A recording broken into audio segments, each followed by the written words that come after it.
Talk to me. WSRadio.com.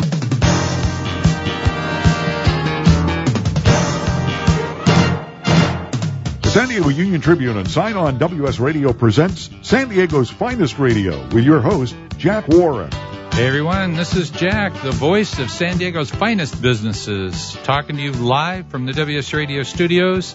This show is brought to you by Hillcrest Dermatology, specializing in cool sculpting. Give them a call at 619-299-0700. And I just am excited to interview a guy that I've gotten to know over the last couple of days here, who is really an interesting person. I've never met a life coach before, but Gus Rowe is a life coach, and you can find out more about him by going to Gusto, G-U-S-T-O, Ramblings, that ends in an S.com. Welcome to the show, Gus. Tell me, what caused you to decide to become a life coach? A life coach. Well, I'd like to say it was an accident. I'd like to say it was planned, but it was just one of those things that just happened, you might say. Yes. Okay, well, so it's like stuff happens. Yeah, right, exactly. No, it was about 3 years ago when I met a lady here, and she said, Gus, you have a lot of knowledge and heart. You need to come out here and see what you can do with this. She said that you're on a mission. I know you want to get into this paralegal field, but she says, I can't tell you really what your purpose is, but I know that it's going to be something much bigger than that. But it's about helping people, and that's what I'm here for. That's the key, I think, is helping people. I mean, that's why I got into radio. I like to help people. That's why I like talking to people like yourself, because we all have experiences, but, some of us learn from our experiences better than others. And then you also write about your experiences on Facebook, and you have a page called, Go for the Gusto? Is that what it's called? Yes, Go for the Gusto. It started out as just Gusto, which was a nickname given to me by my father when I was a little boy. And here about a month or so ago, when Facebook changed the timeline format, they gave page owners the option of changing their page name. So I asked one of my sisters, I said, should I do Go for the Gusto in life or just Go for the Gusto? She said, just Go for the Gusto. Just go for the Gusto. So it got changed about a month ago, yes. Yeah, so it's actually prophetic, go for the Gusto. I like that. Right. So what's your educational background and skills that you think kind of suit you for this profession? It's funny. My educational background was primarily in business administration. I was in banking for 25 years, but there was one thing that I did. But you went to school here in San Diego, right? I graduated from San Diego State in 1982 with a degree in finance. But then I went into banking for 25 years in my home state of Kansas. Part of that process was doing a lot of loan narratives. That's where I learned a lot of my writing skills. But what I always tell people when they say, well, what are your qualifications? And I say, well, you can have all the diplomas you want on the wall, but that doesn't mean anything. What really matters is what you do out there on the field of life. And you've proven it because you have, 10,000 followers? Little over 10,000 on followers on Facebook now, yes. Yeah, I mean, that's accomplishment in and of itself right there. I mean, people must relate to what you're talking about. So what is it that you're talking about on your pages? Well, it's interesting. A lot of where I come from is based on, obviously, we all have experiences in life. We all have triumphs and we all have tragedies. And I've had my share, but I'm not any more unique than anybody else. I've just had this capability and this blessing to be able to share ways to overcome some of these tragedies, and also ways to say, look, I feel good about some of the great things I've done in my life, but not to gloat over it. It's about humility. It's about honesty and integrity and respect, treating each other right, that sort of thing.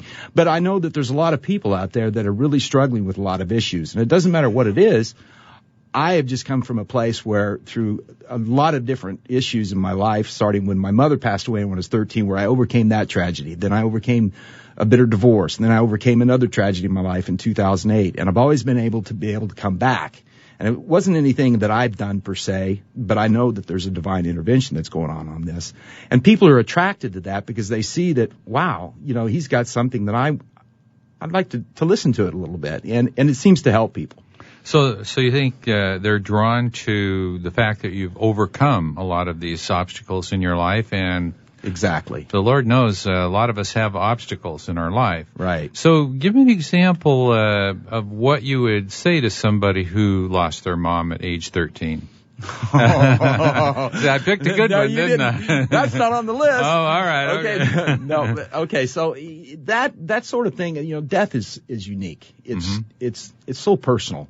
It's different for everyone. It's a form of grief, and you go through all the stages. Some of us go through all 5 stages. You go through the denial, and you go through anger and bargaining and depression, acceptance.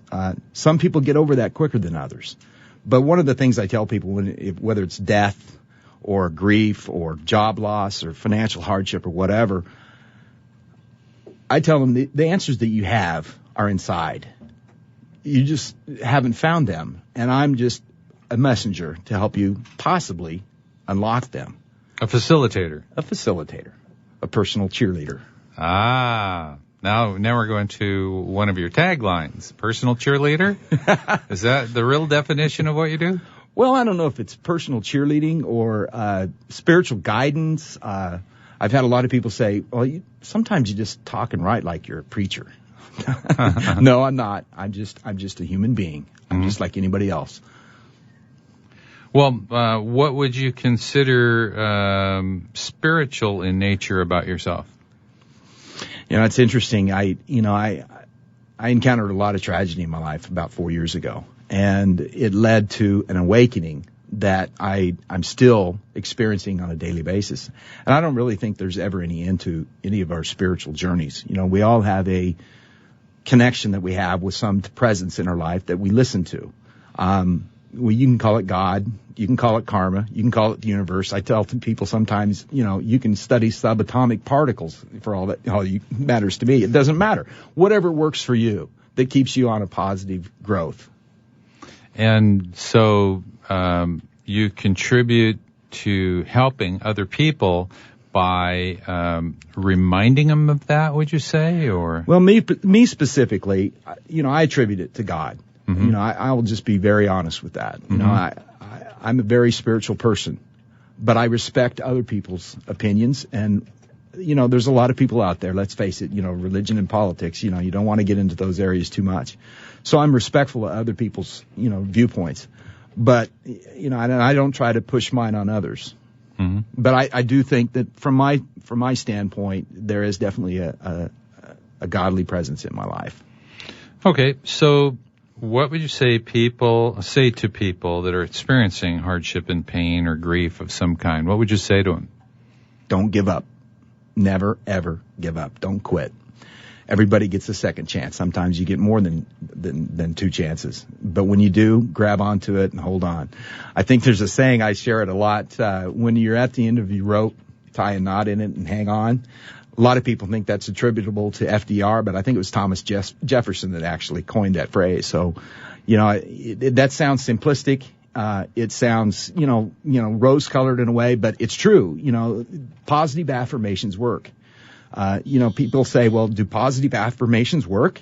And I say, well, what are the negative ones doing for you? I like that, yeah. So what is your favorite positive affirmation? Well, that one that I just gave you. Don't give up? Don't give up.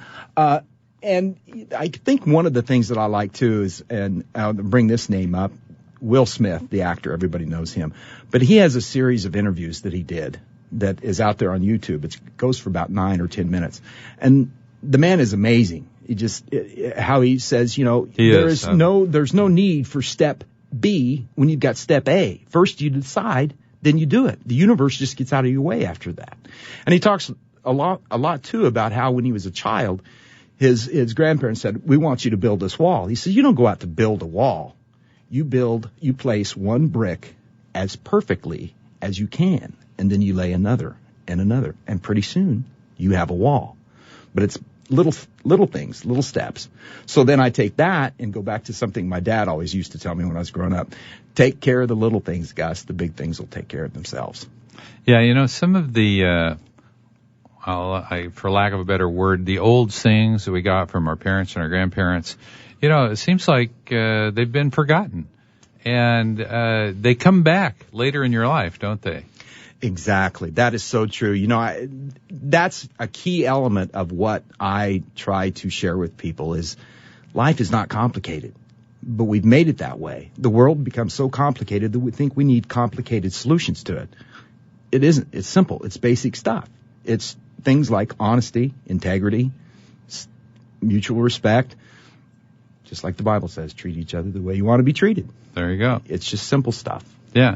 It's interesting, and I think we do have a tendency to make our life complicated. I remember years ago learning the KISS method, keep it simple, stupid, and yeah. Right, exactly. That kind of transitions over to the less is more thing. I'm not sure that I'm really, most of the people out there, if they're listening, that are, some of them I know on my Facebook page, I told them this morning, I said, you can tune in, you can, they'll be laughing. And when I talk about less is more, because they know that's not something that I've really caught into yet. But yes, it is true. There is a place for keeping things simple, and that definitely is true. Well, it's like doing this radio show every week. The guy sitting across the desk from us told me a long time ago when I first started this radio show, he said, Jack, if you can just keep it simple. And I said, well, how do you do that? And he says, well, when you hear the music, you start talking. And when the music comes back on again, you stop talking. Well, gee, that's how you keep it simple. Yeah, right. Exactly. So I really appreciate you coming on the show today, Gus. I want to remind people of your website. Any parting words? No, I don't have any parting words other than you can visit me at www.gustoramblings.com. You can also find me at Facebook at www.facebook.com/Gusto Ramblings. You have been listening to Gusto Ramblings right here on San Diego's finest on WSRadio.com, the worldwide leader in Internet talk.